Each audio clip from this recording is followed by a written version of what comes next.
Early retirement sounds like the dream. No alarm clock, no commute, no bosses. But for some people, it can also feel a bit hypothetical. And even if you could retire early, what would you actually do with your time? Because stopping work can be the easy part. Figuring out how to live well, that's where things can get a bit interesting. Today we're talking to a couple who've actually done it. Not at 70, not when their kids are long out of the house, but in their 50s. With teenage daughters, busy lives, and no intention of slowing down. That's today on Money and a Good Life.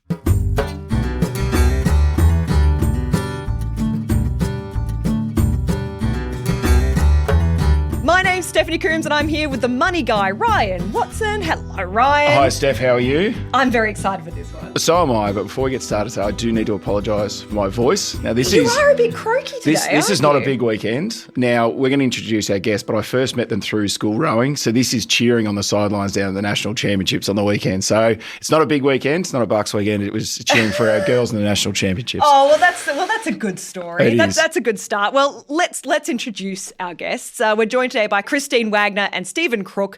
They both spent more than 3 decades at Ford before retiring in their 50s. I'm very excited about that one. Steph, at Ford. I know, I do love Ford. Don't get me wrong. They like their jobs and obviously, of course you like your jobs. You're working at Ford. Exactly. That's one of my favourite car companies. But then they realised that they didn't want to wait any longer to actually live their lives. Steve, Christine, welcome to the show. Thank you. Thank you very much. Appreciate you coming. How's rowing, first of all?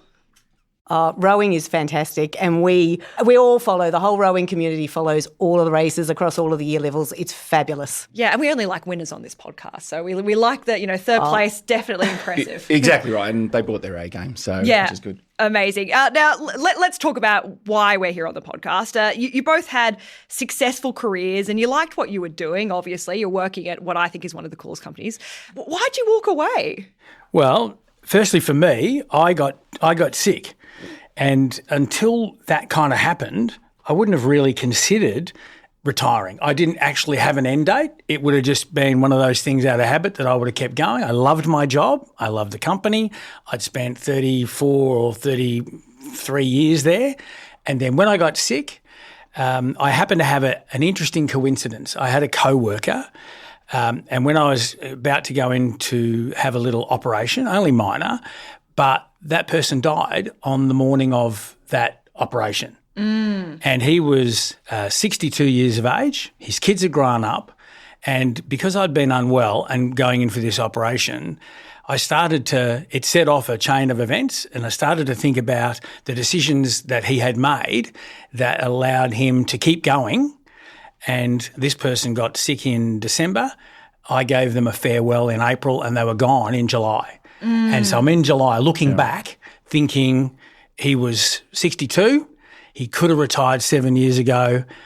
At his farewell, his wife and I had a lovely chat and he put on the most wonderful, brave face for all of us.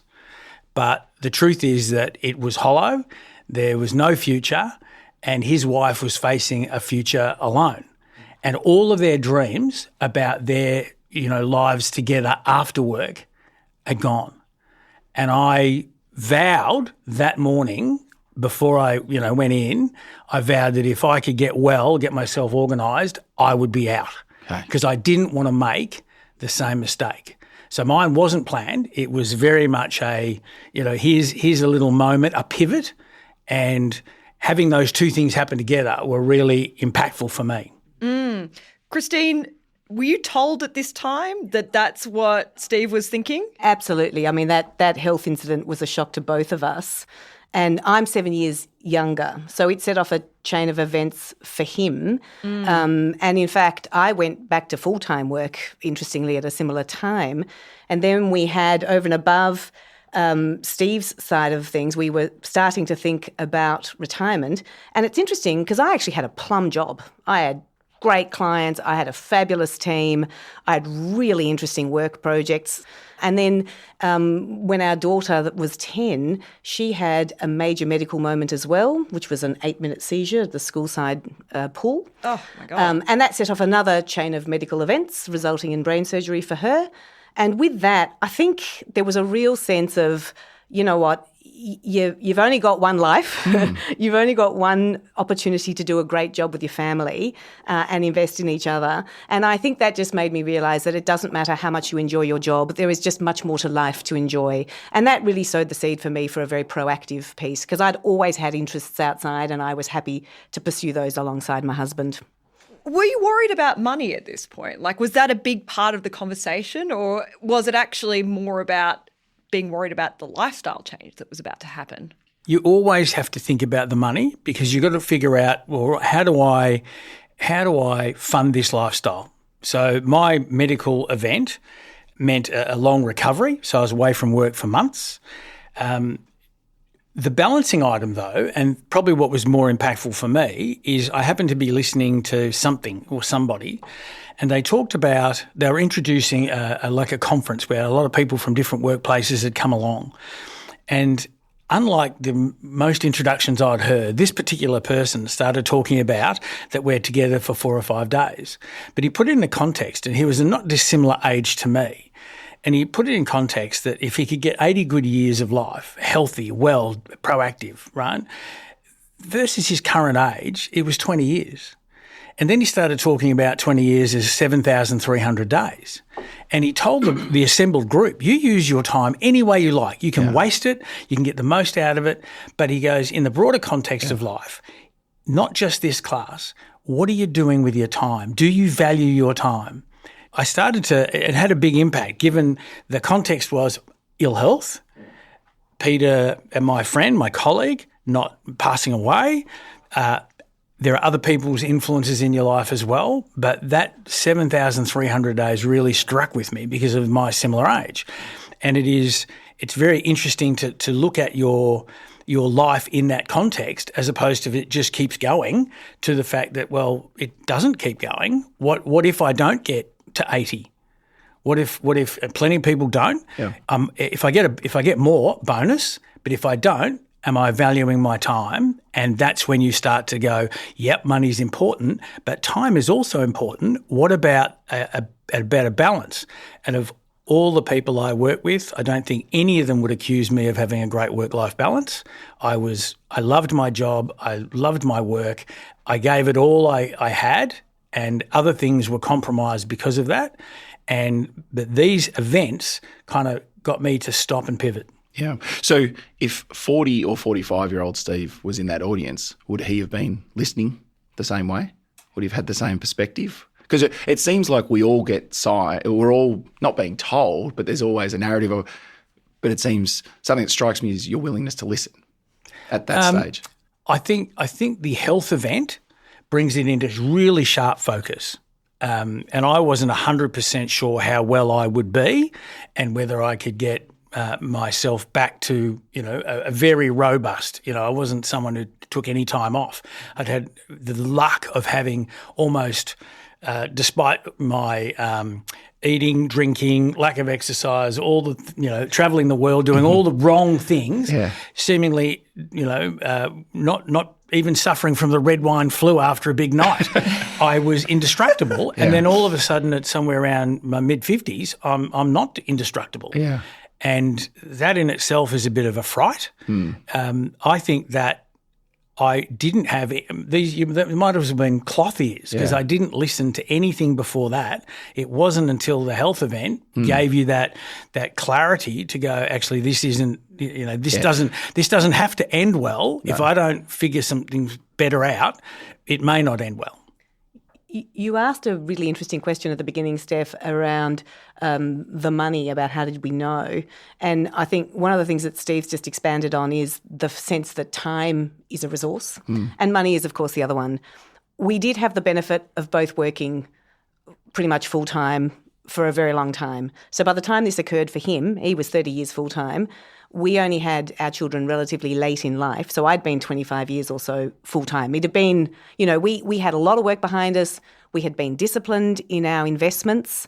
We hadn't had a frugal lifestyle, but we had been disciplined. So I think the fact that we had accumulated over a very long period of time, that also probably helped us. We'd been involved in financial plans. That probably also allowed us to get to the next stage a little faster.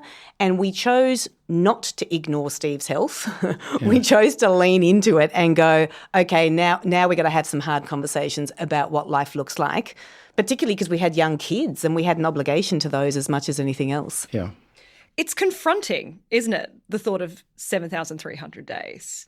And as you were saying, Christine, the thought of that as a resource, it's a dwindling resource. Yes, absolutely. It's not a resource that you can put more in and get more out.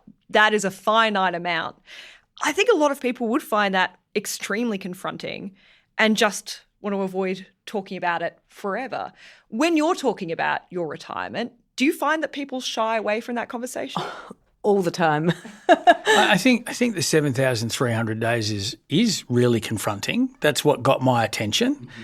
The fact that you're working so hard it's really easy to be so busy you don't have to focus on those things. So I don't know if it's busy's almost comfortable. It is. becomes a habit. It's lovely, right? because you feel productive, you feel like you're contributing. So I think all of those things are great, and it's very easy to forget, ignore that you're getting older, right? And time is finite. So I think it's confronting, but I think most people they're not honest with themselves about that scenario. And if I look back at myself, I just had an open-ended view of my career. I wasn't necessarily bucking for a promotion or anything, but and I didn't really want to leave Australia, but I didn't have any end date. I didn't have an end plan until the health event. And that's the only thing that made me think quite differently. And I think that dovetails into Steph's question, which was kind of along the lines of, what are people's reactions? And people's reactions come from a deep-held perception that retirement equals 65. It equals a fixed age. Now, we don't do that when we have children, right? People could have children as young as 20 or as old as 40. We don't harbour in on you must have a child at this age. And yet retirement, for whatever reason, a whole bunch of intelligent people seem to think it's fixed to this age. And they're also, my experience is that we're all deeply attached to adding meaning to our career. So you are someone when someone says, oh, and what's your line of work? And you say, I was the general manager of this. It is one of the first three questions you ask someone you just meet, right? What do you do for a living? What do you do for a living, yeah? And we all stand with some level of pride about what we can say. So these days when I say, well, I've got the luxury of having been recently retired, it really sets people in a very different position because they hear that it's by proactive choice. And that allows them, I think that invites questions. And I'm always struck by how naive the questions are. They're things like, there's the obvious, you're too young to retire. Yeah. And then there's Thank you. Thank you. And I say it's just the lack of stress. You don't see any wrinkles anymore associated with stress. And I think the other thing they, of course, ask is, but how? And how do you fill in your day? And don't you kill your husband at home? And, there's all these kind of really naive questions that suggest to me that people are not having these conversations at home. Or even and they're just kicking it down. Or even considering it. Like it's not even on the radar. Yeah, correct. Which is mad. It's crazy to me that it's taboo. Well, I think it's not just taboo; it's negative. Yeah, I think there's a you're past your use by. Yeah. Retirement is some sort of downgrade in life, and I don't. Having been retired for 6 years, I don't understand how you could get to that point. Yeah. And I do get that you need relevance. You need to be able to contribute. You don't want to be bored. Well, you're retired from work, not from life. Correct. Right. Correct. You just rewired. Because it reminds me of the Basil story, Wags, in terms of the passion that you spoke for growing. You'd found that, and that's why we wanted you. I went, we've got to have you on. I just love the passion. Everything else is going on in your life, I digress, but I loved it. Yeah. But I think you're not retired from life. I think that's the mistake that people are making and they're getting into a habit of working. And they're probably just like me, thinking, no, I'm ongoing, I'll go forever. The truth is that work is hard. There is a scary part of jumping out of your career into, well, what do I like? There's bravery in conscious thought, making conscious decisions. Absolutely. Correct. Yeah. Because you're going along in the flow, right, of your company and the culture and the work and the routines and all the rest of it. And unless you think your way through that, you stay there. Yeah. And whether you need to stay there and or whether you don't. It's interesting you talked about that friend or the colleague that died prematurely, Steve. I was at a funeral about 3 months ago. His brother actually said to me, and he's been a bit of a mentor of the journey, he said to me, Ryan, because I was willing to listen, how much did they talk about his career in all of, and I go, not much, Steve.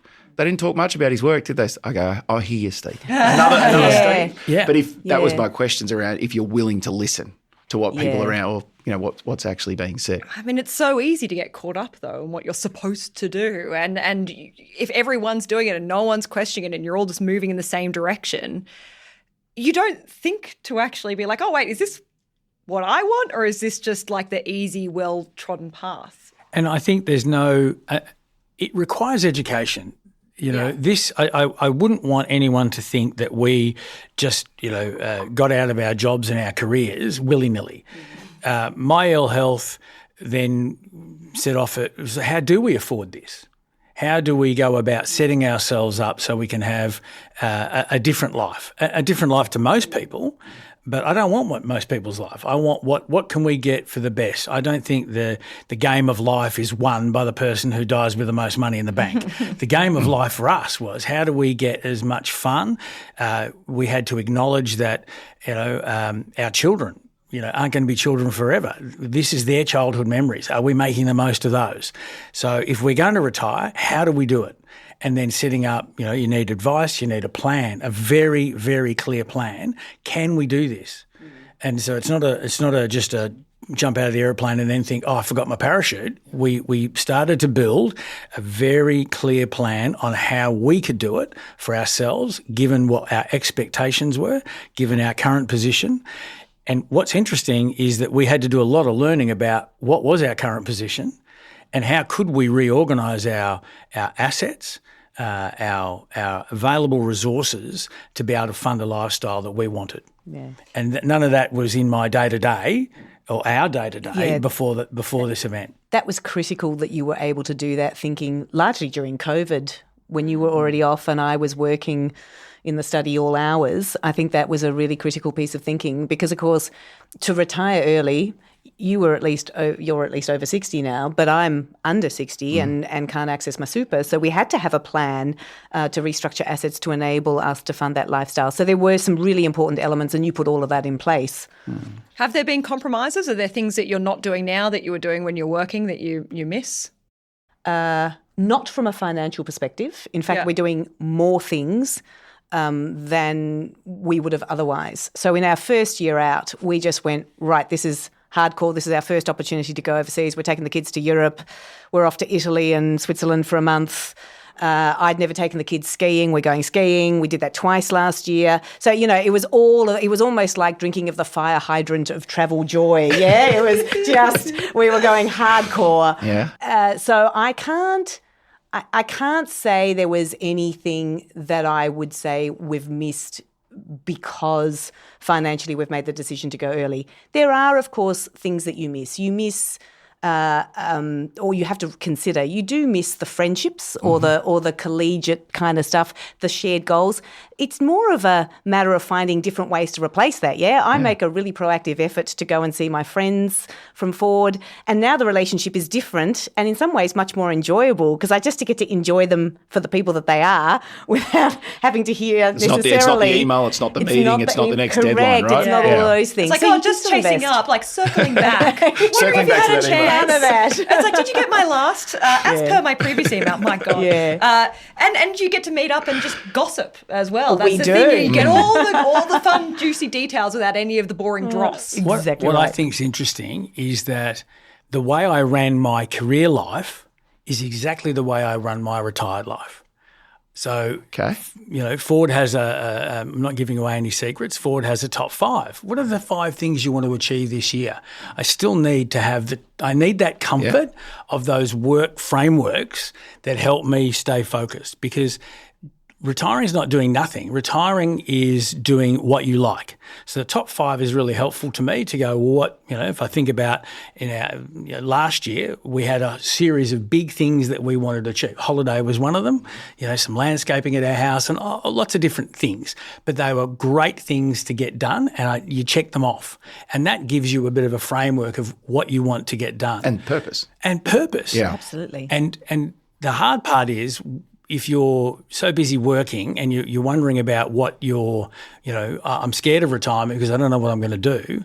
Well, the hardest part is to work out what you like to do, because retirement isn't doing nothing. It's what you like to do. The harder question, what do you like to do? So it takes a little bit of reflection. It takes a little bit of time to understand, but your life organically grows because you find stuff you're interested in. Well, and it's a great point because we know clients that don't have that conviction or purpose post-retirement. We can see what's happening and we can educate, but it's the 8 to 12 months where they will fall in a hole metaphorically and have to find something else. They'll have to find that purpose. And that's not necessarily a bad thing. No. Right? It's amazing. You can find purpose in almost everything. You can find it in some of the minutiae of the day, choosing what recipe you're going to make for dinner that night.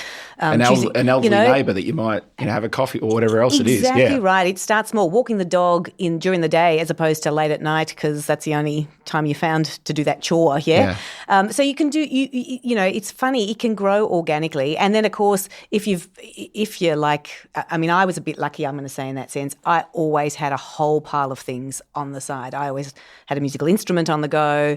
I always had a pile of books on the go. There was always stuff for me. So I didn't find that part hard at all. So is there anything that you've discovered in retired life that you like to do that you were surprised that you found out that you like to do? Oh, I think the joy of walking the dog, it was a chore. And the joy of walking the dog, I think the key for me though, and this is a work in progress, but I've worked very hard on my health. So I wasn't able to allocate any mental energy to looking after myself. Now I've lost some kilos. I'm regularly doing Pilates. I regularly walk on the treadmill. I love going off to Kooyong Tennis Club, and that's one of my favourite wastes of time. Yeah. So this gentleness, but this activity is really fulfilling, and I wouldn't have expected that. I was much more hard-hitting, maybe a bit gruff, had plenty of things to do, and please don't get in my way because I hate to bruise people. And now I've really enjoyed that far more gentle interaction with life. I was going to say, it sounds like you're being kinder to yourself, Steve. Yeah. Yeah, it genuinely does. Yeah. And in a sense, the health events, the antidote to that is do more. And I've got the chance. And it does take a bit of reprogramming, and I'm far from perfect, but I've certainly made a much bigger impact, and I've enjoyed that element of feeling a bit better, a bit fitter, a bit stronger and more flexible because of all the work that's being done. And I would never have combined that with work. Christine, you obviously had a lot of hobbies running, so you didn't struggle with this so much. But did you find new hobbies or anything yes. that? Oh, please. I discovered gardening. So we had recently landscaped, but then there was a whole pile of indoor plants that I got into. I never knew that I wanted to grow basil or mint or parsley or any of those things. And indeed, I discovered ChatGPT is excellent for diagnosing plant conditions. So it'll tell you whether you need more fertiliser or, it's brilliant. Take a photograph, it'll tell you what's wrong with your plant and what to do about it. All of those things, nurturing something, observing it grow and taking pleasure. Again, I would have said in the past, don't get out of my way, get out of my way. And I too would not have taken time to observe those sorts of things. So just the joy in being able to do that, make my own pesto, make my own granola. The kids call me an almond mum sometimes. It's almost like I'm out to be like that. But those sorts of little things, I never assumed for a moment I would find pleasure in those, and I have. And then, of course, there's taking a full-on, I'm going to use the phrase that Steve used, taking a work discipline towards learning an instrument. I've absolutely done that with guitar, which has been something that's taken great joy over the last couple of years. A bit more mindful. All of these things are slightly more mindful activities that you've been going into. Absolutely. And also, using the same skills. So I chair a couple of owners' corporation committees. I went onto the board of an aged care facility because they're joyful things for me. Even though they are probably work, the key difference in the work I do now is I work for the family, and I work for and I suppose it started financially. Then I started doing more work for the family, right, to make sure that while Christine was working, I'm still becoming more of the caregiver. As I've gone through the years of retirement, then it's gone into more interests, then giving back into a community sense. So there's lots of organic growth that makes life more interesting, but it uses the same skills. I still embarrassingly allocate my diary in 30 to 60-minute chunks. Every day in my mind is a chance to do some stuff, and it would look like a work diary to anybody else. But to me, none of those things are work. They're all things that I'm doing either through self-interest because that I like it. Therefore, it doesn't feel the same as when you're working for somebody else. They're active choices you're making. Absolutely. On your terms. Yeah. Yeah. And the great thing about retirement is that if I don't continue to enjoy it, I don't do it. Yeah. Right? That's such a good point.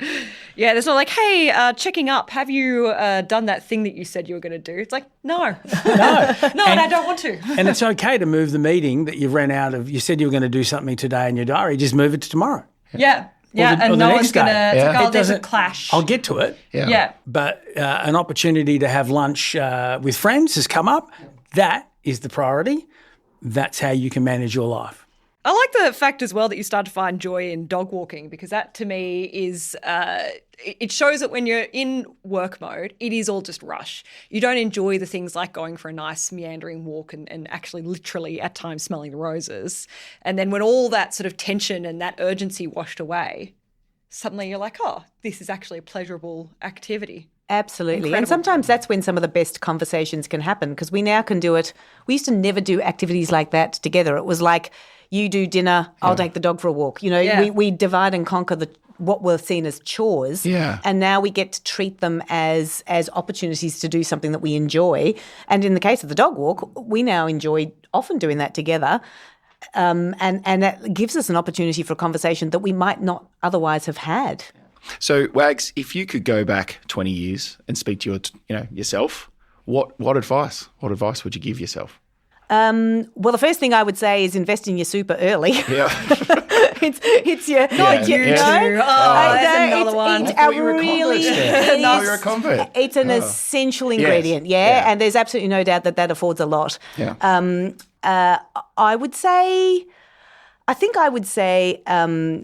keep well abreast of why you enjoy work. Yeah, keep well attuned to what are the things that are really positive about it, and what are the things that you're choosing to forego as a result of working as hard as you do. Yeah. And work out the point at which you no longer need to work for money because you've got enough. Yeah. Don't work for money that you don't need. Understanding that threshold, I would be saying to myself, make sure you understand that. Yeah. We got there almost in a haphazard way, but we did get to that point. And then it would be very much around what are all the things that bring you joy, and make sure you take them on for the ride. And I wish I'd have been able to have done the life balance thing earlier. I find that term really difficult for most of us to cope with, because when you're working and raising a family, I feel like life balance is just something else that's lumped on you to say, fit that in. It's really hard to do so, yeah? So in some ways, that ability to now write the balance is just a pleasurable place to be for the moment, until I figure out what else I want to do with my life. How are your daughters enjoying both their parents being retired? That depends on the day you talk to them. I mean, Teenagers.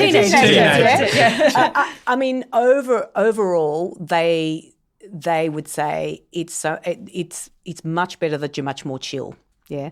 So it takes longer for us to get frustrated perhaps by their behaviours, yeah?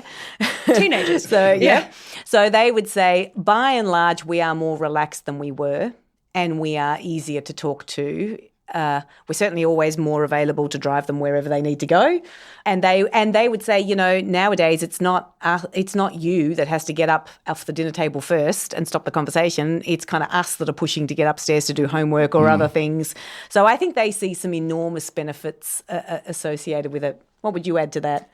I think from my perspective, when I finished, I would have, if I was sitting here still working and you asked me about, what that relationship was like, I would say, I'm a good dad. I love my kids and all the rest of it. The truth is, I'd kiss them in the morning because I was gone before they were out of bed. And most nights they were either just in bed and it's the I love you, and it's all over Red Rover. I didn't know them.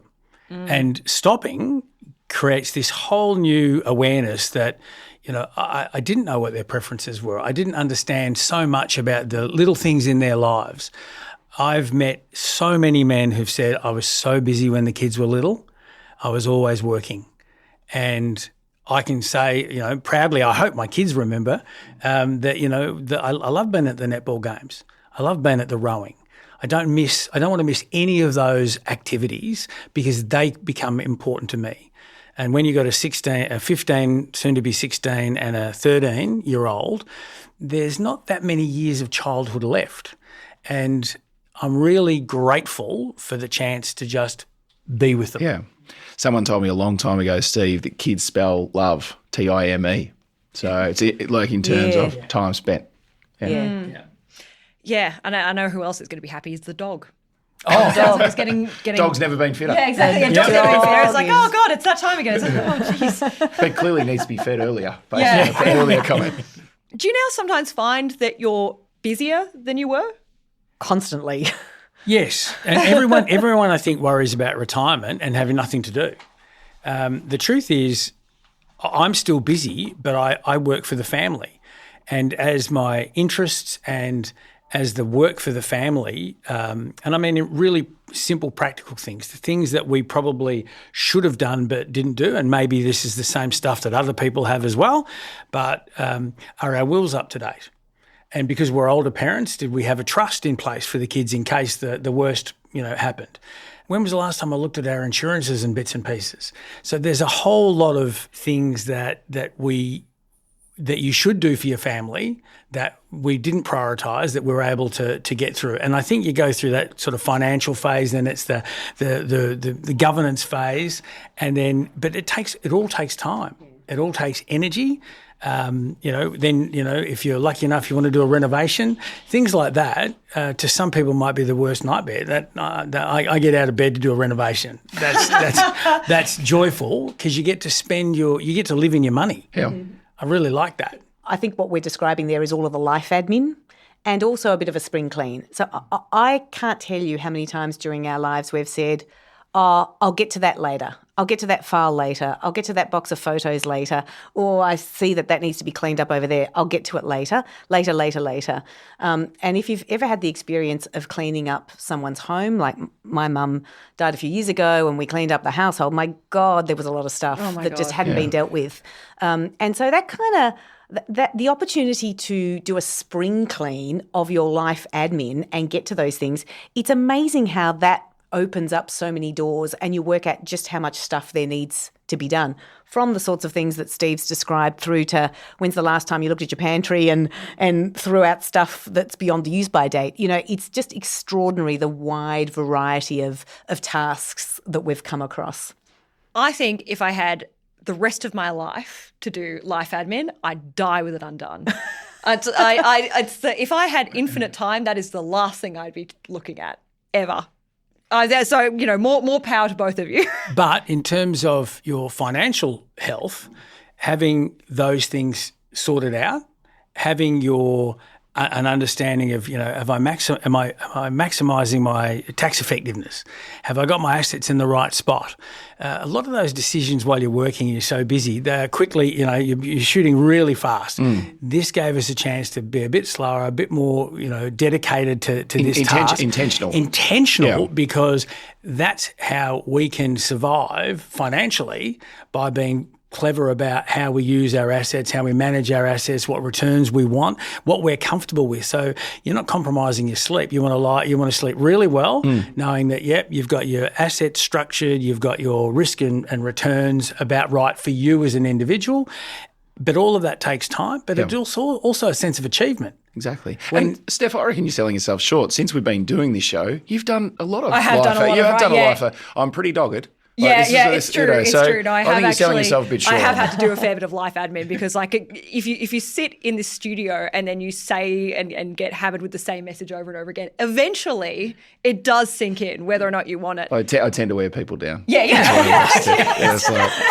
That's a beautiful way of putting it. I think that there's going to be people, Ryan, who are listening to this and are like, this actually sounds like a pretty cool thing to do. I wonder if I'm in the right position that I can do something similar. We have talked about this a lot, but I think that we need to restate it again. There are people who can retire right now who don't realise they can retire right now. This is the time, if you're considering this, that you should actually probably talk to someone. Absolutely. This is, one of the key reasons why I wanted Steve and Wags on the podcast. I love their story. I love their vulnerability in this, and I think it's a great example. So, invariably there is people listening and maybe they don't know they can retire or they don't know what their collective goals are. So it's not necessarily a Tribeca. It's reach out to a trusted advisor or professional and have a conversation with someone that has your best interests at heart.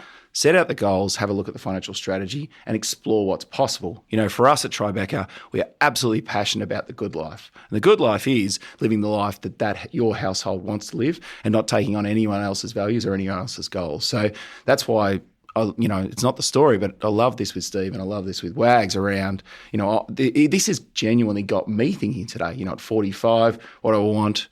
Am I on the track that I truly want? Is there too much busy in my life? It'll generally make me go away and think. It's terrible that you had a major health event, but you don't need to have a major health event to have a rethink. For you guys, obviously, it just sort of shook you out of your routine and you did some numbers and you had some thinking and suddenly you're on a completely different track. I think that that's amazing that you are now living a life that I think clearly suits you better than the one you were before. But I don't think that you need to wait until something shakes you out of that sense of security. You should be thinking about what makes you happy right now. And I think you need to allocate a bit of time to that. So when you think about what are your goals? Well, they don't come along. You don't just sit down on the couch together and go, oh, what are our goals? And it all just falls out. It might take you a couple of years to work out what you want. So if you're 45 and you're having that conversation, don't put the pressure that you have to do it tomorrow. Just start to really think about how do you want to ease out? How do you want to get to a better place? And you don't actually have to have somebody else's life. No. You don't have to be in the flow and the routine that everybody else has. What do you want? Yeah, because what I've heard, I think, Steve, if we were to sit down with anybody, the extrinsic goals you could probably extract in the right way. But what I'm hearing from you guys, it's the intrinsic goals. Like there's bravery, there's vulnerability in that. And that's where the real gold is in not any financial sense. Absolutely. I would say the quality of the conversations we had. We could have chosen to kind of get over Steve's illness, go back to work, maybe in a slightly reduced capacity for you. But, we could have continued. We really could have. And we could have avoided the conversation. We chose not to avoid those. It would be true to say we had some quite confronting conversations together. Yeah, they weren't all easy, but we chose to have them and we're better for it. And that's what has enabled us to get to here. And I think it also made a massive difference that, we were able to therefore also deal with the child's illness, with parents' decline. There's a whole pile of things that have happened over the last 5 or 6 years that have meant that we've been able to lean into that kind of what does life look like now, because we are, whether you like it or not, in the last third of our life, and we shouldn't be afraid to be able to have sensible conversations about what that looks like. Christine, Steve, thank you so much for your time. I really enjoyed this conversation. We very much enjoyed it too. Thank you. Thank you. And if you got something out of this episode, and I really hope you did, I certainly did, do make sure you follow Money and a Good Life wherever you're listening so you don't miss an episode.